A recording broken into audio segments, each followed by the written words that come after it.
Cuida la calidad de tus relaciones. Fundamental para tener un 2025 lleno de bendición, un buen camino para este 2025 que lo que desea Dios.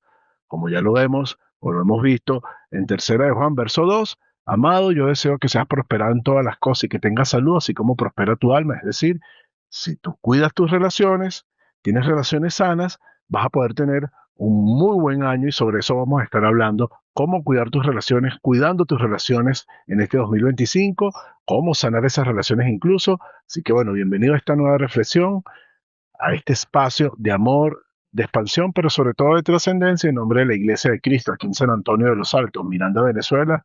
Y mi persona, Carlos León, estamos felices de que nos acompañes otra semana. Definitivamente el deseo de Dios es que nos vaya bien. Y no nos puede ir bien si no cumplimos con ese segundo gran mandamiento. El primero es amar a Dios con toda tu mente, con todo tu cuerpo, con toda tu alma, con todo tu ser. Y el segundo es semejante, amar a tu prójimo como a ti mismo. Y de hecho Jesucristo nos vino a dar un nuevo mandamiento, que nos amemos, eh, que nos amemos unos a otros como Él nos ha amado. Entonces, no es posible tener un muy buen 25 si no tenemos buenas relaciones. El libro bueno, hubo una investigación, o hay, mejor dicho, hay una investigación que tiene más de casi 100 años.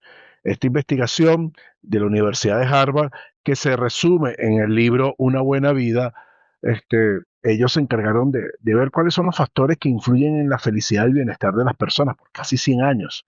Y se dieron cuenta que el factor que más influye en el bienestar y la felicidad de las personas es la calidad de sus relaciones. Entonces, en esa inteligencia social o en esa calidad social está la clave para tener bienestar y felicidad. O sea, definitivamente, cuando Dios te dice que el segundo gran mandamiento es amar a tu prójimo como a ti mismo, o nos da un nuevo mandamiento, que nos amemos unos a otros como Él nos ha amado, Él sabe lo que dice. Investigaciones, siglos después han demostrado que el camino para la felicidad está basado en la calidad de las relaciones que tenemos. Santiago capítulo 3 nos muestra que es importante tener sabiduría de lo alto para relacionarnos, porque si no tenemos sabiduría de lo alto y lo que hay es celos, peleas entre nosotros, amargura, por supuesto no es de lo alto que viene esa sabiduría y es muy normal ver relaciones basadas en los celos, en las contiendas, en las peleas. Y esa sabiduría es terrenal, es animal y es diabólica.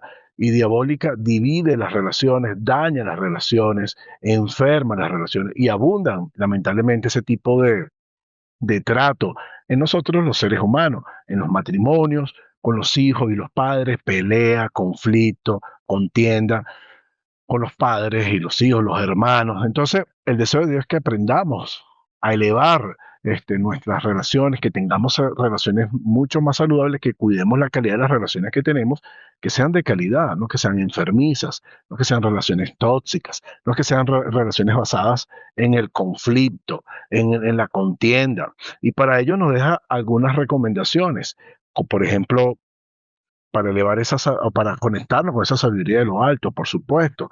En Primera de Pedro, capítulo 4 versículo 8 palabra de Dios para todos, nos dice, y sobre todo ámense profundamente, porque el amor es capaz de perdonar muchas ofensas. Una de las cosas que nos cuesta es pasar por alto las ofensas de otros. Yo sé que hay cosas que tenemos que hablar y que tenemos que poner límite, pero a veces muchos de nosotros ni sabemos hablar ni sabemos poner límite, no somos tan asertivos, no somos tan sabios con sabiduría de lo alto para poder gestionar las ofensas de los otros. Y el perdón es fundamental para poder lograr gestionar esas ofensas. Cubre multitud de ofensas. El amor. Entonces necesitamos aprender a amar como Dios nos ama. Y para eso la clave siempre va a estar en pasar más tiempo con nuestro Dios, más tiempo en su palabra, más tiempo en oración, más tiempo en meditación, más tiempo con su iglesia, sirviendo, conectado con el bien, con su espíritu en mí, en alabanza. Eso me va a llevar a estar más llenos de paz, más lleno de su amor y por supuesto, cuando venga alguna ofensa, alguna situación de alguna persona, cercana o no, no voy a responder de manera reptil, de manera introspectiva o tipo sobrevivencia, en modo supervivencia, porque estoy estresado, no, voy a responder filtrando lo que me está sucediendo desde ese Espíritu Santo que está lleno de paz, que está cargado de amor. y que pasa por alto multitud de ofensas. La palabra de Dios, Pablo le dice a Timoteo en 2 Timoteo 2:24, en Nueva Traducción Viviente, un siervo del Señor no debe andar peleando, sino debe ser bondadoso con todos, capaz de enseñar, paciente con las personas difíciles. Entonces, los siervos de Dios no debemos andar peleando, ni siquiera por la palabra de Dios. O sea, no debemos andar peleando por, por, por defender la palabra de Dios. Esa no es la actitud es la amabilidad, dice la Reina Valera, aquí dice en esta versión bondad. Entonces, la bondad en griego significa ser suave, la amabilidad, la bondad, y a veces no somos suaves, sino somos toscos, muy frontales, muy duros, muy directos, muy poco misericordiosos, muy poco pacientes, y más con las personas que nos parecen desde nuestra mirada difíciles, porque aquellos que nos tratan bien y todo es bonito y todo es chévere, bueno, besos, abrazos y amorcitos para allá y amorcitos para acá, pero cuando las cosas no son como a nosotros nos parece, o estamos con una persona que bueno, nos hace sentir al límite o nosotros nos permitimos sentir al límite con esa persona de la paciencia y todo, bueno, ahí es donde más se requiere ser suave, ser amable, como dice la palabra de Dios. Y para eso, una de las formas para que no me controle el enojo, no me controle la carne, no me controle el yo, el ego, es y me controle el espíritu es hacer lo que dice Santiago 1:19 por el bien de nuestras relaciones. Por esto, mis hermanos, en Reina Valera 60. Por esto, mis amados hermanos, todo hombre sea pronto para oír, tardo para hablar y tardo para irarse. Bueno, porque en la ira del hombre no obra la justicia de Dios. Entonces, es necesario que escuchemos más, hablemos menos y sobre todo nos molestemos menos. Entonces, el escuchar no es sencillamente oír, no es ignorar, no es hacernos los locos y quedarme callado, porque el necio, aun cuando calla, pasa por sabio, pero no deja de ser necio, solo pasa por sabio. Entonces, es siendo sabio realmente, siendo empático realmente, siendo amoroso realmente, no es solamente una respuesta biológica de escuchar, es sentir lo que el otro está diciendo, ponerme en el lugar del otro, entender y comprender lo que el otro me está diciendo. Es importante para realmente estar conectado con la escucha o con la escucha que Dios nos muestra aquí. O sea, debemos estar dispuestos a oír más, a hablar menos, a aconsejar menos. Recuerda que todo consejo no solicitado es odioso. Queremos relaciones saludables para este 2025, que es el camino, como dice ese estudio larguísimo de casi 100 años de la Universidad de Harvard, para tener calidad en nuestras relaciones, el camino para tener calidad y bienestar en nuestras relaciones, es el camino para la felicidad. Entonces, necesitamos dejar de hablar mucho, de hablar tanto, de ser tan opinadores de todo, enjuiciando todo, teniendo una mirada de todo, escuchar más, interesarnos más, enamorarnos más de las preguntas, interesarnos más en el otro y por supuesto no estar aconsejando tanto, porque como acabo de decir, un consejo no solicitado es odioso, al menos que sea pecado, que sea algo grave, pero realmente debemos estar evitando tanto consejo y más cuando no nos están preguntando, más cuando no nos están preguntando. Entonces, eh, pero es importante, por supuesto, hablar. Algunos tienen que aprender a no hablar tanto, pero sí es importante hablar, pero es más importante escuchar. Entonces, no es que no vamos a hablar, porque algunas personas entonces tienen el problema de aislarse, encerrarse en sí mismo, no decir nada y explotar, o no saben ser asertivos a la hora de colocar límites. Las relaciones para Dios son sumamente importantes, por eso ese segundo gran mandamiento, ¿no? El primero amar a Dios y el segundo amar al prójimo. De hecho, cuando se rompe una relación, se rompe un vínculo con Dios. Para Dios es tan importante las relaciones que no era bueno que el hombre estuviera solo y nos dice la Biblia que hizo ayuda idónea para nosotros.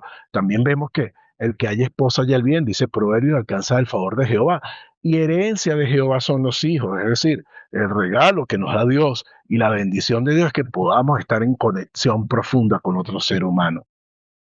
Tenemos que cuidar esa relación. Y es tan importante para Dios también que en el Sermón del Monte Jesucristo dice, en Mateo 5:23, que si tu hermano peca contra ti, perdón, si tu hermano tiene algo contra ti, eso lo dice en Mateo 5, 23, tienes que ir, dejar tu ofrenda en el altar e ir a ponerte de acuerdo con él. Y también si tu hermano peca contra ti, luego lo dice en Mateo 18, también debes ir a hablar con él a solas. Es decir, no podemos dejar de hablar con las personas y aislarnos y no me interesa, y menos nuestros hermanos en Cristo. No, no. o nuestra familia, padres, hijos que no se hablan, matrimonios que no se tratan, que están divorciados emocionalmente o divorciados legalmente. No, hay que hablar y hay que relacionarnos. Es necesario, es fundamental para nuestro crecimiento. Pero ese amar y ese hablar tiene que venir con límites, tiene que venir con firmeza, tiene que venir con asertividad, con decir basta para algunas cosas, pero no tengo que gritar para eso. El amor puede ser firme, puede decir no más y tener conversaciones para llegar a acuerdos, para, bueno, porque es necesario los límites para la vida. Este mundo no existiera sin los límites que Dios colocó en el universo de la física para que el mismo se sostuviera. Si estuviéramos más cerca del Sol de lo que estamos ahorita y no hubiera ese límite entre nosotros exacto y el Sol, la vida no fuera posible si estuviéramos más lejos del Sol de lo que estamos, solo por colocar un ejemplo. Entonces, los límites son necesarios para la vida. Entonces, sí hay que hablar. Y ese hablar no tiene que ser más de lo que debemos escuchar, porque aunque tengamos que hablar, principalmente tenemos que aprender a escuchar para tener relaciones saludables en este 2025 entre nosotros. Entonces, es necesario también, si dice la Biblia en Primera de Juan capítulo 3, verso 17 al 18, que si tu hermano tiene necesidad y ves que tu hermano tiene necesidad, no puedes cerrar tu corazón, tienes que colaborar, tienes que servir. Es una forma básica de amar también es servir, no solamente escuchar y dándole el lugar al otro, sino también servir. Cuando tú sirves a tu hermano, cuando lo ayudas, cuando tiene necesidad, por supuesto, es llevar el amor a la acción. No solamente quedarte en palabras, sí, te amo Dios, amo a mi hermano, golpes de pecho, el prójimo, y no haces nada por el prójimo. Por eso es importante no hacerte loco con la iglesia y buscar las formas de servir en tu iglesia, en tu comunidad, por medio de tu iglesia, con tiempo, con dinero, con oración, pero sobre todo con la palabra de Dios. Aunque aquí habla de necesidades físicas, la necesidad más importante, que debemos cubrir las necesidades físicas, sí, en la medida de lo posible, pero la necesidad más importante son las del alma. Entonces, si no está bien dejar de compartirle a una persona que tiene necesidad física, un pan, una harina pan, compartirle una arepa, ayudarle con algo. Imagínate, está aún peor no compartir el amor eterno de Dios, comida para su alma. Recuerden que la palabra de Dios es clara en lo que dependa de nosotros estar en paz con todos los hombres. Bienaventurados los pacificadores. Dios quiere que seamos hijos de paz, ministros de paz, de reconciliación, embajadores de Él de la reconciliación. Y para eso es necesario vivir en ese amor que cubre muchas ofensas, que pasa por alto los errores de los demás, es decir, vivir más en amor y menos en la contención, menos en la pelea, menos en el conflicto. ¿Cómo está tu hogar principalmente? Es allí donde tiene que notarse más el amor de Dios. ¿Cómo está tu familia? ¿Cómo está tu matrimonio? ¿Estás viviendo desde el amor? ¿Estás viviendo desde la paciencia? ¿Estás cuidando la relación matrimonial, la relación con tus padres, con tus hijos? ¿O es un conflicto desde que se levanta hasta que se acuesta? No hay paz allí. Están en una tensión constante. Están en un conflicto constante. No hay sabiduría de lo alto. Hay esa sabiduría, lamentablemente, terrenal, animal y diabólica. ¿Cómo está? Si no está bien y no lo estás cuidando, bueno, aquí está. Algunos ejemplos, hay mucho más de lo que habla la palabra, pero en este poco tiempo no nos da la oportunidad de comentarlo todo, pero aquí te dejo esta reflexión. O sea, ama. ¿Cómo? ¿Cómo puedes amar? Para mejorar y cuidar tus relaciones, si son buenas para seguirlas cuidando y si no son buenas para empezar a cuidarlas y empiecen a mejorar. Bueno, escuchando más, hablando menos, peleando menos, mucho menos, sirviendo más. Esa es la forma básica. Y créeme que tu matrimonio, la relación con tus hijos, la relación con tu entorno, en tu iglesia, va a empezar a ser mucho más saludable, mucho menos tóxica y más saludable. Recuerda que el Señor no solamente quiere tu trascendencia, sino que mientras que llegas a la trascendencia, mientras que llegas a los cielos, quiere tu transformación. Recibe toda esta información para que seas transformado. Te amo en Cristo. Bendiciones.